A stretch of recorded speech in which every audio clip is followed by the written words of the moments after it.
Good morning বন্ধুরা। তো আজকে বুধবার, দেখো বাড়ির সামনে ছিল এই সবজিগুলো। তো এই যে একটা কলমির শাক, এই যে এগুলো হচ্ছে কুলেখাড়া, আর এই যে 500 কুমড়ো পেলাম, কুমড়োটা বেশ ভালো ছিল। আর এই যে এটা হচ্ছে টমেটো নিয়েছি 200 না 250 মতো, এটা টমেটো। আচ্ছা, আর এই যে ঝিঙে 500 ঝিঙে নিয়েছি। ঝিঙেগুলো বেশ কচি কচি ঝিঙে আছে। মা দেখলো এইটা খুলে গেছিল, এই যে এইটা খুলে গেছিল, ওইটাই দিয়ে একটু ঠিক করে দিও তো, হালকা ভুল হয়ে গেছে। নমস্কার বন্ধুরা। তো আজ হচ্ছে শুক্রবার। তো তোমরা যে ভিডিওটা সামনে দেখবে সেটা হচ্ছে আজকে বুধবারের ভিডিও, শুক্রবারে পাবে। তো ভিডিওর প্রথমেই সকলকে জানাই আমার এই ভিডিওর সামনে যে পাচ্ছ প্রত্যেককেই আমার এই ভিডিওতে ওয়েলকাম জানাই। তো আজকে রান্না হয়েছে হচ্ছে ঝাল ঝাল করে ডিমের পেঁয়াজ দিয়ে কারি, আর সবজি দিয়ে চিংড়ি মাছ দিয়ে ছেলের ঝোল একটু হালকা করে। আর হচ্ছে এখানে রেডি করে রেখেছি আমি পটল চিংড়ি করার জন্য পেঁয়াজ, পটল, আলু সমস্ত কেটে আদা রসুন পেস্ট বানিয়ে রেখে দিয়েছি। আর এদিকে গরম মশলা হচ্ছে দারচিনি, এলাচ, লবঙ্গ, তেজপাতা, শুকনো লঙ্কা। তো দেখো তেলের মধ্যে আগে পটলটাকে খুব ভালো করে ভেজে নিচ্ছি।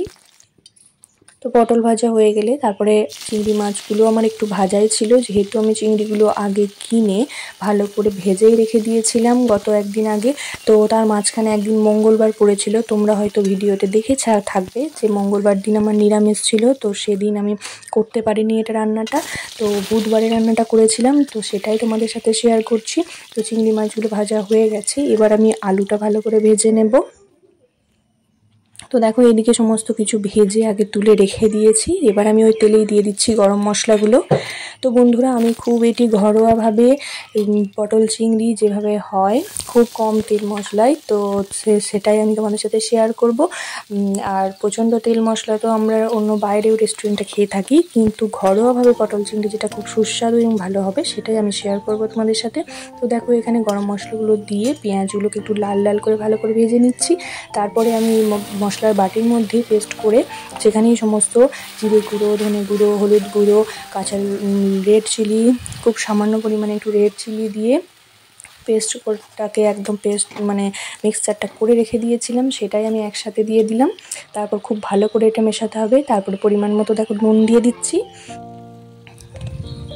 তারপর এটি খুব ভালো করে মশলাটা 5 থেকে 7 মিনিট কষিয়ে নেওয়ার পর আমি ভেজে রাখা আলুগুলোকে দিয়ে কিছুক্ষণ কষাবো, এবং পটল এবং আলু সব একসাথে দিয়ে খুব ভালো করে কষাবো। তাহলে পটল এবং আলুর মধ্যে ওই যে মশলাটা সেটা একটু ঢুকে যাবে, ফলে টেস্টটা খুব ভালো হবে। তো বন্ধুরা দেখো এই রান্নাটা তোমরা এইভাবে যদি করো আশা করি খুবই ভালো হবে, দুর্দান্ত খেতে হবে। এবং আমি করেছি বলে আমি বলছি না, খুবই ভালো আমার হয়েছিল, তো সেই জন্য আমি তোমাদের সাথে শেয়ার করছি। তো দেখো খুব ভালো করে কষিয়ে নেওয়ার পর আমি ঢেলে দিলাম হচ্ছে জল। এখানে আমি হালকা ঠান্ডা জলই দিয়েছি, তোমরা চাইলে হালকা গরম জল দিতে পারো, তাহলে টেস্টটা আরও ভালো হবে এবং কালারটা আরও ভালো হবে। তো বন্ধুরা আরেকটা জিনিস তোমাদের সাথে বলা হয়নি, সেটা হচ্ছে আমি একটু সামান্য পরিমাণে চিনি দিয়েছিলাম প্রথমে, যাতে কালারটা সুন্দর আসে। তো দেখো এখানে আমার আলুগুলো খুব ভালো মতো সেদ্ধ হয়ে গেছে। আলু সেদ্ধ হয়ে যাওয়ার পর আমি দিয়ে দিচ্ছি চিংড়ি মাছগুলো। তারপরে কিছুক্ষণ খুব ভালো মতো ফুটতে দেবো। তো দেখো ভালো মতো ফুটে গিয়ে যখন চিংড়ি মাছগুলোর মধ্যে একটু গ্রেভিটা ঢুকে গেছে, তারপরে আমি এটাকে একটু ভালো করে নাড়িয়ে চাড়িয়ে নিয়ে কিছুক্ষণ ঢাকা দিয়ে রেখে দেব। তারপরে একটি বাটির মধ্যে ঢেলে নেব। তো দেখো বন্ধুরা তোমাদের এই রেসিপিটা যদি ভালো লেগে থাকে তোমরা আমার ভিডিওটিতে একটি লাইক করে দিও এবং সাবস্ক্রাইব করে বেল আইকনটি প্রেস করে দিও নিত্য নতুন ভিডিও পেতে বন্ধুরা। তো এইভাবে করলে আশা করি তোমাদের ভালো লাগবে। তো চলো দেখো কত সুন্দর কালারটা এসেছে, একেবারে লাল। এটা কিন্তু কোনো রকম এডিটিং নয়, একেবারে অরিজিনাল কালার। খুব সুন্দর একটা কালার এসেছিল এবং টেস্টও খুব ভীষণ ভালো হয়েছে। আজকে দুপুরের মেনুতে রয়েছে এই যে শাক ভাজা, কলমি শাক ভাজা, পটল, এটাকে পটল আলু দিয়ে চিংড়ি মাছ দিয়ে পটল চিংড়ি, আর এই যে পেঁয়াজ দিয়ে ঝাল ঝাল করে রসা রসা করে ডিমের কারি।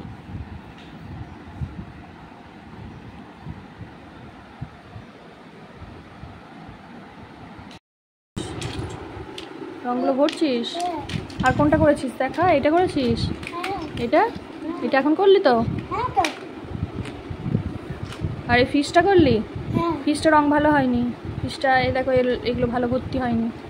করতে আছে না। এইটা এই ব্ল্যাকগুলো বাইরে বেরিয়ে গেছে।